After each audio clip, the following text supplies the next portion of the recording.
سابق صدر و سابق army chief general Pervez Musharraf کے خلاف جو حالیہ سزائے موت کا فیصلہ کورٹ کی طرف سے سنایا گیا ہے، اس پر آرمی اور عوام کا رد عمل بھی سامنے آ رہا ہے۔ اس پر بات کریں گے ہمارے ساتھ لائن پر سابق چیئرمین و رہنما P T I Chaudhry Rizwan Ahmed Cheema صاحب سے۔ جی رضوان احمد چیمہ صاحب، اس پر آپ کا کیا رد عمل ہے؟ اعوذ باللہ من الشیطان الرجیم، بسم اللہ الرحمن الرحیم۔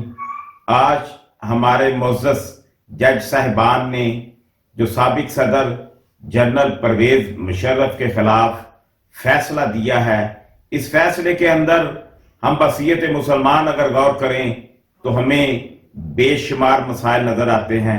اگر قانون کی بات کریں تو اس فیصلے کے اندر جو لکھا گیا ہے، گھسیٹنا اور پھر لٹکائے رکھنا، میں سمجھتا ہوں کہ اس کی قانون بھی اجازت نہیں دیتا۔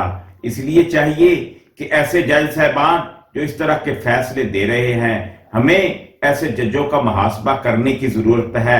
ایسے جج صاحبان کے فیصلے پہ نظر ثانی کرنے کی ضرورت ہے اور یہ دیکھنا چاہیے کہ یہ کس کے ایجنڈے پہ کام کر رہے ہیں۔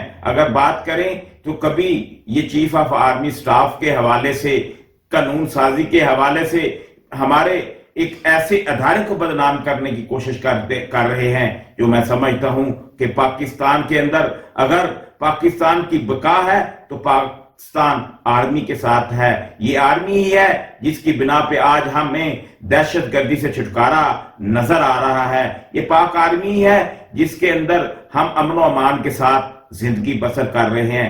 اس لیے میں چاہتا ہوں کہ اس فیصلے کے اندر جو شک و شبہات ہیں ان کو دور کرنے کے حوالے سے ہمیں ایسی پالیسی بنانے کی ضرورت ہے جو ایسے جج صاحبان کا محاسبہ کریں جو ذاتی اناؤں پہ شاید کسی کے ایجنڈے پہ فیصلے دے رہے ہیں۔ پاک فوج زندہ باد۔